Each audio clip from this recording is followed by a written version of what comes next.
Hey everyone, and welcome back to my channel. My name is Josh, and this is your stimulus check update for the next stimulus package for Tuesday, December 8th.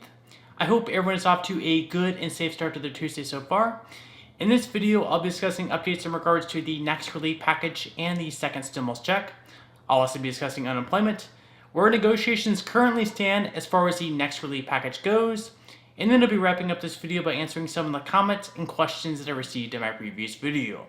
But first, if you wouldn't mind real quickly liking this video, give me a big thumbs up. It really just helps with the YouTube algorithm in terms of pushing this video out to other viewers like you, and hopefully helping other people like you as well. Okay, so lawmakers are finally back in Washington, where they look to pass the relief package within the next 4 days before possibly going home for their Christmas break. And while most holiday seasons bring a lot of joy to families, this one will hit home just a little bit different. According to Moody's Analytics, nearly 12 million renters will owe nearly $6,000 in back rent and utilities in January.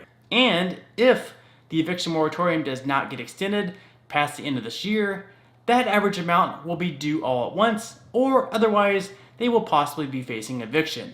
Not the way we want to start the year. Now, up on the screen, you'll see a chart by the Federal Reserve Bank of Philadelphia. This chart shows the housing debt among unemployed renters over the past several months. As you can see, back when the pandemic started in March, the average amount was just $558. As months progressed, things progressively got worse. And now, as you can see, we're completely out of control with an average of over $5,000 behind on rent and utility payments. So again, this is definitely not a pretty sight, and it definitely won't be something families will be able to easily climb themselves out of. Now, at the end of this year, if Congress fails to take any action, there will be multiple benefits set to expire. For one, unemployment benefits for over 13 million people from the PUA and PUC programs will be coming to an end. Secondly, as mentioned, the eviction moratorium will also be expiring at the end of this year as well. Paid sick leave from the Families First Virus Response Act will also be expiring, among other things. Of course, the good news is Congress is finally looking to turn a corner as both Republican and Democratic leaders threw their support behind the $900 billion bipartisan proposal. This is a proposal just half the size of Steven Mnuchin's offer to Nancy Pelosi a month or so back, even though it wasn't good enough for Pelosi at the time. Still though, Pelosi is now fine with the package of the size for whatever reason, and lawmakers such as Ro Khanna can only facepalm. In a statement, Khanna said, "At this point, everyone knows we should have taken the $1.8 trillion proposal. It's not a matter of opinion, it's a matter of high school math." And he's exactly right. It doesn't take a math genius to realize that $1.8 trillion is more than $900 billion. Also, it doesn't take a genius to realize that we went from a proposal that did, in fact, include a second round of stimulus payments for Americans to a smaller proposal that does not include stimulus checks in it. Of course, the House Speaker isn't willing to admit she made a mistake by rejecting the $1.8 trillion offer. Instead, when asked about it, Pelosi said, "Don't characterize what we did before as a mistake as a preface to your question if you want an answer. That was not a mistake. The fact is, I'm very proud of where we are." You heard it, Pelosi is very proud of where they are in negotiations. And, well, they may have more support than ever behind this bill, but it's also $1 trillion less and fails to include a stimulus check in it. If that's something to be proud of, then the bar is certainly being set pretty low in Washington. Shocker. Anyways, as far as the current proposal goes, there are certainly still quite a few hangups. According to Senator Bill Cassidy, the two biggest hangups are over the liability shield for virus-related lawsuits and how funding for state and local governments should be divided. Senator Cassidy made a case that a small business should not be at risk for being sued into bankruptcy if they're being sued by someone who claims they got the virus at their business. He said that at the moment, they're moving back and forth, but they are working towards a solution in the language of what would qualify businesses for being protected from lawsuits. As far as funding for state and local government goes, Cassidy said the main sticking points had to do with how the funds could be used, like with pensions for example. He also mentioned that while there is not a stimulus check in this proposal, it's possible there could be one included in another relief package next year. Which, again, to me is completely ridiculous to push the checks back to next year. If you're going to pass anything this year, a stimulus check should absolutely be included. no question about it. But let's wait and see. There's definitely still a chance that one is included, especially with various lawmakers speaking out about it. In unemployment news, in less than 3 weeks now, over 13 million Americans who are relying on benefits from the PUA and PUC programs will be completely out of luck. Now, the PUA program was so great because it allowed self-employed and gig workers who normally would not be eligible to receive unemployment benefits to receive them. However, on December 26th, just one day after Christmas, those pandemic unemployment benefits are set to expire, leaving millions of Americans wondering how they'll survive. Also, with the eviction moratorium expiring at the end of this year, a lot of people are in fear that they may possibly end up being homeless with their benefits expiring. So, with those two deadlines looming, along with several other deadlines for other benefits expiring as well, we have to hope that Congress will intervene, get their heads on straight, and extend these benefits for a few more months. Okay, so at this point in time, I'm going to move right along to answering some of the comments and questions that I received in my previous video.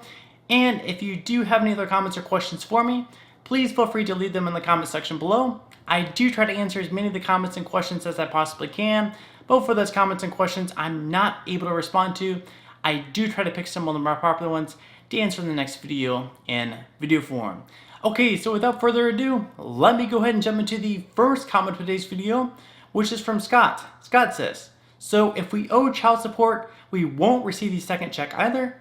Okay, thank you so much for your question, Scott. And if they do pass an relief package with a stimulus check in it, it's still up in the air whether or not those with past due child support will receive it. In recent proposals by Democrats, they make it so those with past due child support would not have their stimulus payments garnished. However, in recent proposals by Republicans, they make it so those with past due child support would have their stimulus payments garnished. So in the end, it really depends on which plan they decide to go with. Since the CARES Act was a bipartisan plan and stimulus checks were garnished from those with past due child support, it is my best guess that they will most likely be garnished the next time around as well. However, since no bill has actually been passed yet, we still don't know anything for sure, but I'll definitely make sure to keep you updated one way or another. Okay, moving right along to the next question of today's video, which is from Michael. Michael says, good morning, Josh. Two things. One, when will we receive some type of relief? Two, is it true that the Department of Education has extended student loan payments into February 2021? Okay, thank you so much for your question, Michael. And first off, it's looking like we could see some type of relief within the next couple of weeks. In that proposal, at the moment, the only direct relief American families would receive would be the unemployment benefits. In that proposal, they would be extended for 4 more months at $300 per week. Also, it's possible those benefits could be retroactive up to around 2 months from when the bill ends up passing, which would create 6 months of payouts at $300 per week. Unfortunately, there is no stimulus check in the bill at the moment, so people who aren't eligible for the unemployment benefits, unfortunately, will really not see that much relief. As far as the student loans go, you are correct that the U.S. Department of Education extended the student loan forbearance period through January 31st of next year. This means that those with federal student loans will not be expected to make payments through January of next year, and they will benefit from the 0% interest rate. So this extension will hopefully help out quite a bit, and we'll have to wait and see if they end up extending it even further at some point next year.